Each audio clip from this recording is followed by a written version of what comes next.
5 जुलाई 2025 शनिवार। पहला पाठ उत्पत्ति ग्रंथ अध्याय 27 पद संख्या 1 से 5 और पद संख्या 15 से 29। इसहाक बुढ़ा हो गया और उसकी आंखें इतनी कमज़ोर हो गई कि वह देख नहीं पाता था।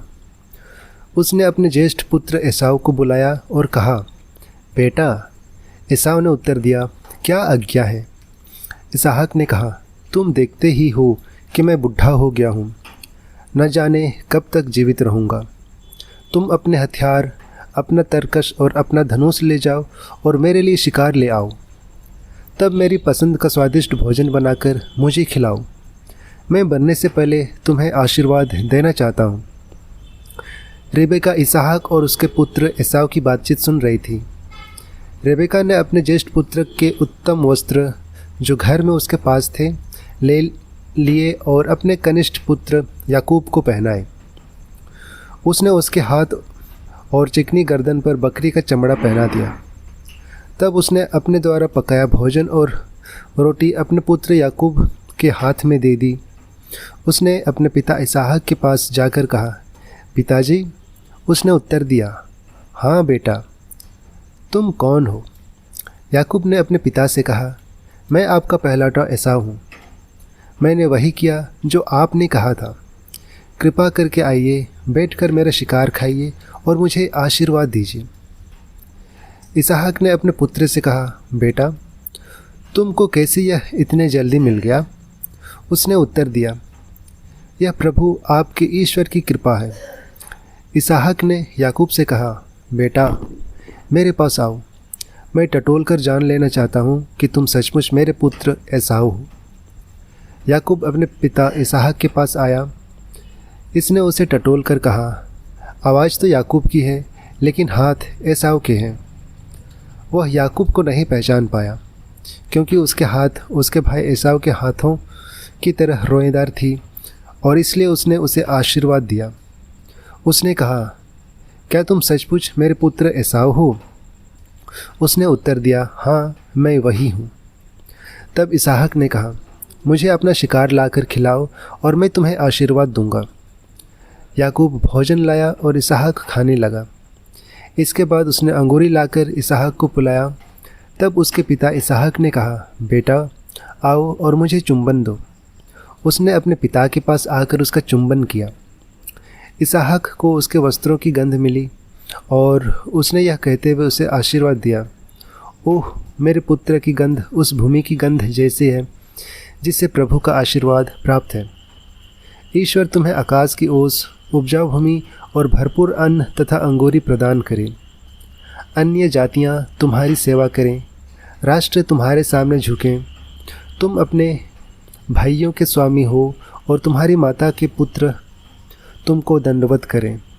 जो तुमको अभिशाप दे वह अभिशप्त हो, और जो तुमको आशीर्वाद दे उसे आशीर्वाद प्राप्त हो। यह प्रभु की वाणी है। ईश्वर को धन्यवाद। भजन। अनुवाक्य। प्रभु की स्तुति करो, वह भला है।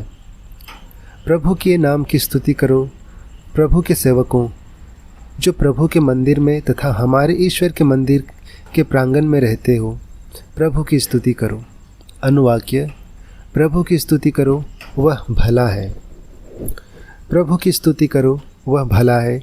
उसके आदर में भजन सुनाओ, वह प्रेममय है। क्योंकि प्रभु ने याकूब को चुना, उसने इस्राएल को अपनी प्रजा बना लिया। अनुवाक्य। प्रभु की स्तुति करो, वह भला है। मैं अच्छी तरह जानता हूँ प्रभु महान है। हमारा प्रभु सब देवताओं के परे है। आकाश में, पृथ्वी पर, समुद्र में तथा उसकी गहराइयों में प्रभु जो चाहता है वही करता है। अनुवाक्य। प्रभु की स्तुति करो, वह भला है। जय घोष। हालेलुया।